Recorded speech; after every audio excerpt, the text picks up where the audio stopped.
So here we are in Midwest suburbia, tooling around in a Nissan Murano.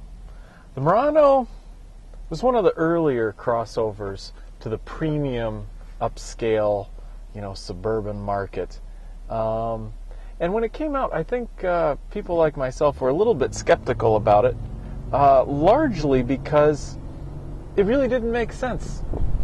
It was a truck based on a car platform, kind of oxymoronic in some ways. But really, I think as cars have continued to get less practical, the crossover has really started to fill in where the station wagon once did.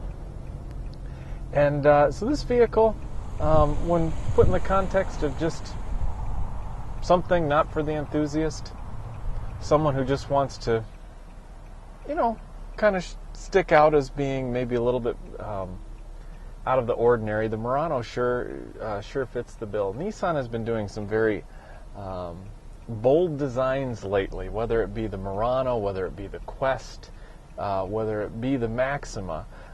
Designs, or the Juke also comes to mind.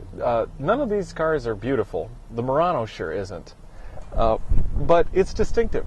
It doesn't blend like maybe a Ford Escape or a Ford Edge or something like that. Venza, which we've also driven. This is engineering mediocrity with a little bit of styling flair. Now, the Nissan Murano comes equipped with a 260 horsepower V6 with 240 foot-pounds of torque. Not too shabby for a crossover. Nothing that's going to burn up the pavement, though, either. We have some fairly basic engines from some of Nissan's domestic competitors. I think the Chrysler 3.6 comes to mind that puts out more power than that, but still not too bad. The one thing that has always caught us a little bit off guard with this vehicle is the CVT.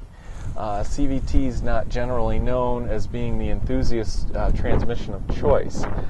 In theory, over an automatic, a CVT should be preferred by the enthusiast because it, in theory, is able to achieve your optimal peak torque and horsepower just by being able to have an infinite number of gear ratios, so to speak, that match the engine speeds.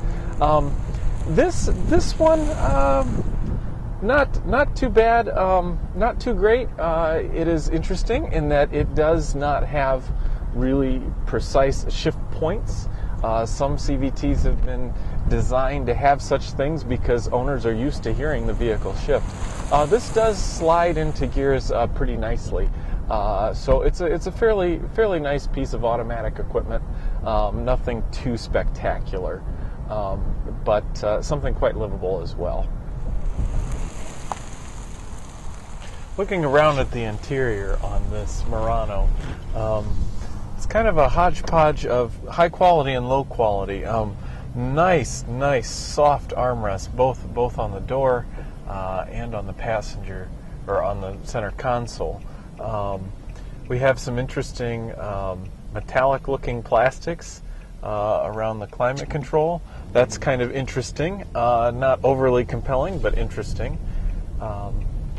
In addition, we've got a nice leather steering wheel, which feels to be pretty high quality. But then we're marred a bit with some cheaper-looking soft plastics. They are soft, but some cheaper-looking bits and pieces amongst the leather and the higher quality stitching on the armrest. So not a great interior, but neither is it horrible. But one of the things that I would have to say about the Murano is I really don't like crossovers. And this is, I think, just when I combine the price of this vehicle, $39,000, with its limited utility being a 5-passenger vehicle, and then just thinking about how you've got this increased ride height over a normal sports sedan, I just don't understand the segment. This vehicle is probably very good in the segment. but I have a hard time understanding the appeal of the vehicle overall.